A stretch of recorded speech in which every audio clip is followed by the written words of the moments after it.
Essentially, I was connected to a really good agent and I had no idea what I was doing. Hey everyone, if you are new here, my name is Emily Page Wilson. I'm a poet and I also write novels in verse for young adult readers, and I am so excited to be able to share with you guys the story of how I got my agent. I am represented by Amy Joan Paquette at the Aaron Murphy Literary Agency. The process of connecting with Joan took about 3 years, 2 books, but no queries. So I am really fortunate in that I did not have to query my project in order to partner with Joan. And I'm going to set the scene a little bit. We're going to go back to 2017. That's the first time Joan and I were able to connect. Also, y'all know how Yoga with Adrienne has her creaky floor? That's how I feel about my leaning bookshelf. Look. We have a leaning bookshelf in the back, but I think it adds some character. In 2017, I was about a year out of graduate school. I got my master's in poetry from the University of North Carolina, Wilmington, and about a year after I graduated, in March, I think it was, of 2017, I was working 3 different part-time jobs. I was an adjunct at one campus. I was teaching a lot of essay writing courses. I also taught American literature pre-Civil War. I'm sure you can imagine how dry some of that text was. So I was teaching on one campus. It was exactly 102 miles from where I lived. I would drive there 100 miles to and from multiple times a week in a car with no air conditioning in summers in North Carolina. So that was definitely dedication. I was working there at one campus adjuncting. I was also tutoring at another campus, thank goodness, which was much closer to home. And then I had a third part-time retail job. So I was working probably 55, 60 hours a week. I think I was bringing home maybe 18K among the 3 jobs. And I was beginning to feel a little bit lost. Which, I think there's a lot of conversations, or there's a lot of different facets to the conversation about adjuncting and getting your master's, and those are conversations that I would like to have in other videos. But for the context of how I connected with my agent, that's the reality that I was living in post-grad. It was a lot of part-time work, a lot of schedule juggling, and not a lot of stability, personally or professionally. So one day I was on the campus where I tutored, and I remember going for a walk on my lunch break. That's something I do a lot. I still do. I was going on a walk and I got a message on Twitter, and it was from Joan. And Joan had said that she saw one of my poems, which is going to be published in my forthcoming debut collection, Yalubi, about my Czech heritage and the time I spent in Prague. And she said, I was really taken by the voice. Have you ever written a novel in verse? Have you ever thought about writing for young adults? And of course, at the time, the answer was no, I hadn't. I also want to share with y'all that the poems that Joan had read had been rejected 15 times. So they were some of my favorite poems from the collection, and I'm gonna link it down below so that y'all can read them if you're interested. I really loved these poems and I just could not find a home for them, but because they meant so much to me, I kept submitting them. So just in case anybody is out there who is really feeling in the trenches right now with the submission process, whether it's for a journal, if you're submitting individual pieces to literary journals, if you're querying your agent, if you're on submission, I just want to share that experience because it took 15 times, y'all. But I'm definitely glad that they eventually found a home, and then they somehow found their way to Joan. At this point, I don't even know if this message is real. I remember going home to my boyfriend and saying, I don't know, this looks real. And if you look up Joan's profile online, her presence as an author, as an agent, she's incredible. And I just felt like maybe this was too good to be true. So we start corresponding, and lo and behold, she's real and she's wonderful. And we started brainstorming some ideas because I knew at the time I was in over my head. I had never really worked with plot in a way that could sustain my writing through a novel-length project, even though novels in verse tend to be shorter than novels written strictly in prose. I'm such a people person that I just did not want to lose this connection. And I was like, yeah, sure, I can do this. So for about the next year and a half, I wrote a bad novel. You guys, I'm not even gonna lie to you. Like, plot, who is she? We didn't know her. We didn't know her at the time. She wasn't invited. It was a bad, bad book. And I'm so grateful that Joan just didn't pull the plug then and didn't give up. It took me, I think, until November of 2018 when I submitted to Joan. And again, we're not connected yet. We hadn't signed an author representation agreement. We were connected, but not formally. So she, out of her own time, took the time to read the manuscript that I had sent her, and bless her heart, you know, when she was able to get back to me, she was like, well, you know, writing is not bad, but this isn't it. And thank goodness that I was able to be critical enough with myself to be like, yeah, she's right. This is not it. While I am sending Joan this first project that I'm working on in the fall of 2018 or late summer 2018, this is also the time when I experienced Hurricane Florence. So like I said, I got my MFA in Wilmington, North Carolina. We were still living in Wilmington at the time, and Hurricane Florence was really a tumultuous, scary experience. And I'm very fortunate that, you know, everyone that I knew was safe. I do know some people who experienced property damage, but everybody that I knew personally was safe. At the time, there was one point in time where meteorologists were predicting that the storm was going to come, hit the coast as a Category 5. And y'all, I lived 2 houses up from the Cape Fear River on an incline, but still only 2 houses up from the river. And we're thinking this monster storm is gonna hit. So again, I'm so fortunate I had friends that I could stay with. And so I think we evacuated for 11 days. We went more into the middle of North Carolina state where we were gonna be far away from the coast. You know, just a little protection spell for our house. We took one of our cars, left the other one here, bunkered down with one of my best friends and his boyfriend, Roy and Joseph. If you're watching, we love you. So we stayed with my friends for about 11 days. And during that experience, I was starting to think about, okay, I've given this one project to Joan. I'm not satisfied with it. I can do better with my craft. What story do I want to tell next? And I didn't have a concrete plot in mind, but I definitely began to become fixated on this character, and I knew that she was going to be on her high school newspaper. She was the weather person. She hated it. She wanted to be taken seriously. She wanted to be a journalist, and she wanted to be the editor. So I had this character in mind, and I was just waiting for the plot to kind of open itself up to me. At the same time, I was also taking really proactive steps to better my craft. So something that helped me a lot was Save the Cat Writes a Novel. That book was so helpful. And also the videos of Rachel Stephen. I will link her channel down below. I think she's phenomenal. Her videos where she dissects how to restructure a movie whose plot is filled with holes or doesn't feel satisfactory at the end. The videos in which she will fix the narrative structure of the movies was such an amazing crash course in craft. I am just studying my little behind off at this point, and I also was so fortunate to be able to ask Joan if she had any novels in verse that she was working on that she could share with me at the time.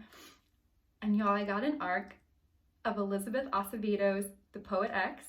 This was, again, I think back in 2018, maybe it was 2017, but I thought it was the coolest.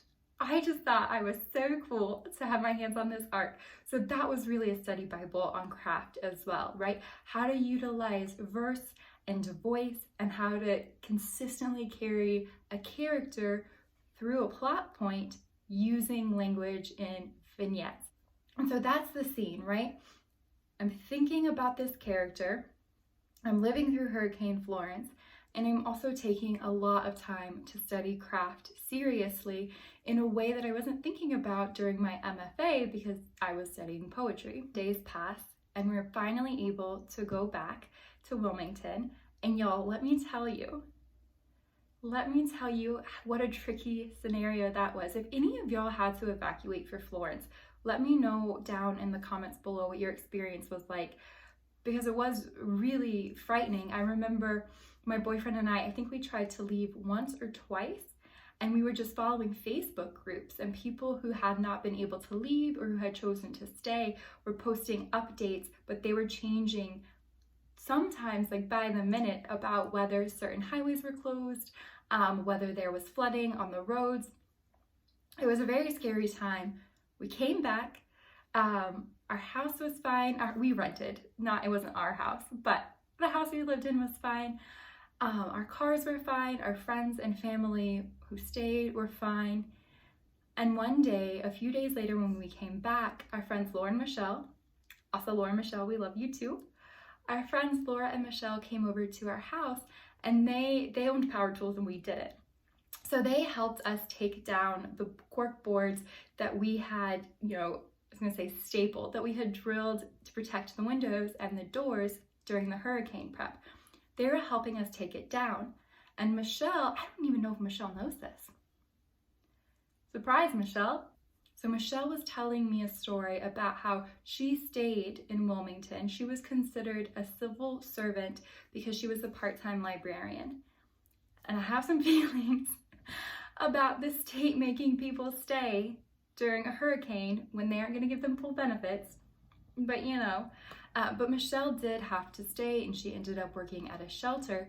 And she was telling me that the local news reporters were starting to do, maybe not investigations, but stories about some of the decisions made by local law enforcement agents about how best to keep the residents of Wilmington safe, and if some of those decisions were based on sound information. And when Michelle said that, you were holding these plywood boards. I think I said cork earlier. Clearly they were not cork. That's not gonna hold up. But we're taking down the plywood, and it just hit me. I was like, this is the story. My protagonist is gonna evacuate from a hurricane, and somebody she's connected to, I eventually made it a cousin. Her cousin is gonna be part of local law enforcement. He's a sheriff's deputy, and he is gonna make a bad call.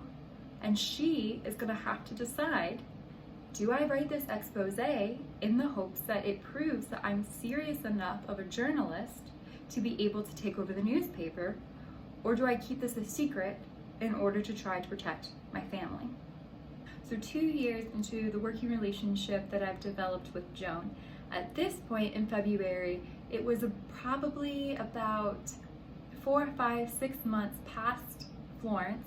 So I was able to process that experience, and I was able to really sit down with this idea and with the Save the Cat beat sheet and fully flesh out an entire beat sheet. And so many things clicked and made sense in the process of writing this novel in verse than the first attempt that I had tried. And I remember my undergrad, I studied with the poet Kazim Ali, and he shared with us that you probably won't publish your first book. And in the back of my mind, because I'm stubborn, in the back of my mind was like, oh, no, I'm gonna publish my first book. Like, okay, sure. No, it was not good. And I just think about that now, thinking about stubborn 21-year-old Emily, who's like, I'm gonna prove everybody wrong. No, it's fine. Like, that first project was such a good learning experience. But once I really tasked myself with studying the craft, things were so much easier to write and so much more fulfilling and rewarding in writing the second book. So I pitched that premise to Joan a little bit past the time when we realized, this first project it's not it. So she liked that project, And so from then on, I just kept writing. And if you guys watch my writing vlogs, which I will put up in the cards, you know that I write very slowly and I want to say intentionally, because that's true for my craft, but I also don't want to imply that people who write more quickly than I do aren't also intentional. But I really focus on a word count of just 200 words a day. So, sometimes that's only one vignette in the story, sometimes it's 3, depending on the scenes, but I write very, very slowly. So it took about a year to write the draft of the project, the Hurricane Florence project, which I pitch as a modern retelling of Harriet the Spy, told in the style of Poet X, set in South Carolina during hurricane season. It took a year, almost exactly, from when I first pitched the idea to when I was able to send Joan the draft.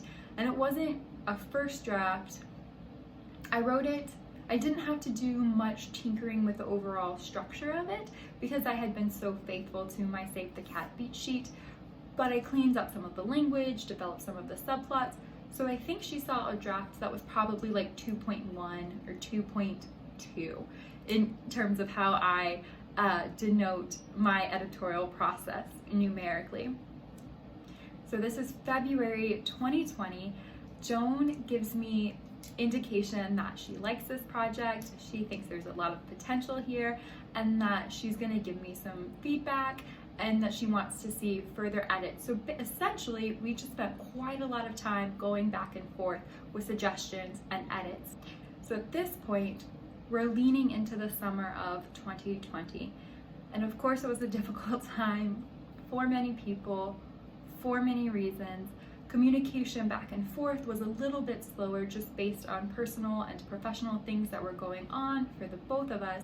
So during the summer of 2020, as we're moving back and forth with edits, the police killing of George Floyd happened. And I realized that while I had talked about police reform in the book, I had been ignorant of the conversation around defunding the police. And I knew that because there is a deputy sheriff who is in this book, and there's a lot of conversation around community harm in the book, I really needed to better educate myself and then to better inform the story in my novel before I could share it. So I asked Joan, she was in the middle of doing edits, and I said, I promise I'm not going to be this author in the future. I'm not going to be difficult, but could you please stop what you're reading now?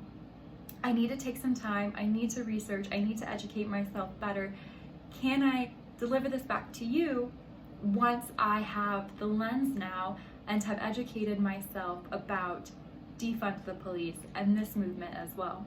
And so at this point, I took some time off of social media. I read a lot of the literature around the conversation of reform, which was something I've been familiar with and is the lens through which I approach the story, versus primarily I was looking at the work of Alex Vitale and his work around defunding the police. I also incorporated, which is not something I ever thought about before, looking at the budgets of our state governments. I really did feel like Harriet the Spy. I felt like such an investigative journalist.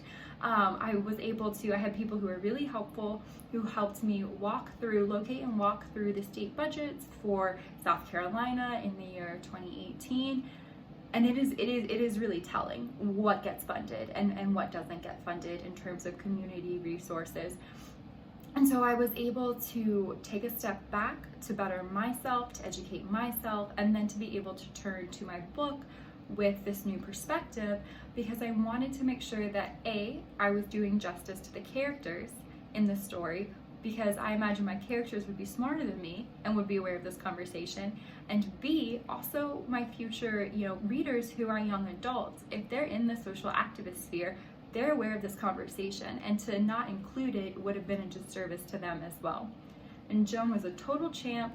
I didn't rework much in terms of the structure, but there are a few added scenes that represent what I had learned and a little bit of a shift in the conversation in the story. October of 2020, this was when Joan was like, okay, we should probably have a phone call now. And on one hand, you're like, okay, it's been 3.5 years. Is she gonna offer representation? But on the other hand, you don't ever want to assume something. Imagine how just heartbreaking and embarrassing that would be if I had just, made that assumption and something hadn't worked out. I think in publishing, you really, really have to practice and cultivate this muscle of patience. But I still had a good feeling. I had a good feeling. And so I actually had taken the week off of work, not necessarily just to have this phone call, but it was the first time in a year that we were able to see any family, because during all of this, we also moved from North Carolina to Washington State. It was the first time we had seen any of our family during COVID. So my boyfriend's parents were able to visit us, and we just social distanced in a cabin in the mountains, and it was great. And so I was on vacation. We schedule a phone call, and we talk about the book, and Joan offers representation, and it was so cool. It was actually on my best friend's birthday, October 9th, Libra season. It was so cool. It's so cool. And whenever I feel down or feel stuck or frustrated, I pull out my copy of the representation agreement and I reread it to hype myself up, because Joan represents so many cool people in addition to just being a cool person herself. And it's just so cool. I should really be more articulate when I'm trying to tell y'all I'm a poet, but it was just so cool. And I remember Joan saying, okay, I know you're on vacation. I don't want to rush you, but I do need to rush you because I want to go on submission with this as soon as possible. Like, can you get me these final little touch-up edits in like 3 days? And I remember thinking, whoa, this is so cool. Look at this fast timeline. And of course, after, 3.5 years of working together, it's like, oh yeah, sure, So on October 13th, I was given the offer on the 9th of October, and then on October 13th, we went on submission. We're on submission now, so put some good energy out there for us if you don't mind. We are on submission, and it's just really exciting. And I don't know, I think I've shared this with Joan, but I don't know if she knows fully the extent to how much I appreciate her, and especially just having been in a place where I felt you really kind of not questioning my life choices. I think that the pursuit of studying literature and the craft of writing is really important, and I think that being able to share that with students is really important. But I also, unfortunately, we do live in a society that undervalues the labor of education as well. And I was feeling stuck, and to have this connection, it felt like a literary fairy godmother. It gave me something to strive towards every single day. Because even if I felt like, oh my God, my classes are gonna get canceled, or I'm gonna lose this shift, and I don't know if I'm gonna have, where's the money for a flat tire gonna come from? I was like, all I have to do is 200 words a day, study my craft. I have this opportunity to become a better writer. And this is not a field I think I would have explored without Joan just messaging me on Twitter. I don't think I would have taken on this particular creative pursuit myself. So I'm really, really grateful, one, just to Joan and for Joan, but also the fact that I definitely didn't query.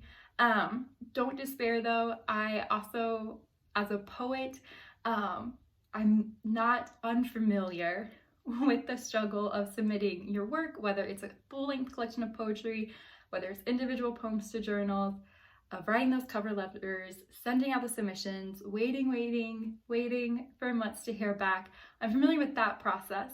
I just didn't have to do it with my agent. But I'm really grateful too for the 3.5 years in between that really encouraged me to break out of my writing comfort zone and to be a better writer and to push my skill set in a direction I otherwise wouldn't have. So that is the story of how I got my agent. I told myself not to make this video long. Oops. So if you want to follow along with the journey to see what happens with my hurricane book, if you want to follow along and see how writing my second one is going, which is about Bigfoot and mental health, although y'all now have insider information, it's technically my third because we're not going to talk about the first attempt. If you want to follow that writing journey, if you want to like the video and subscribe, I'm really excited to be able to talk more about poetry and novels in verse on this channel. And if you are in the middle of finding an agent, or if you're on submission, or if you're just working through a rough patch of balancing writing with your personal or professional life, or if you're working on a project you're really excited about, let me know in the comments. I'm really excited to be able to connect. Thank you guys for hanging out, and I'll see you next time.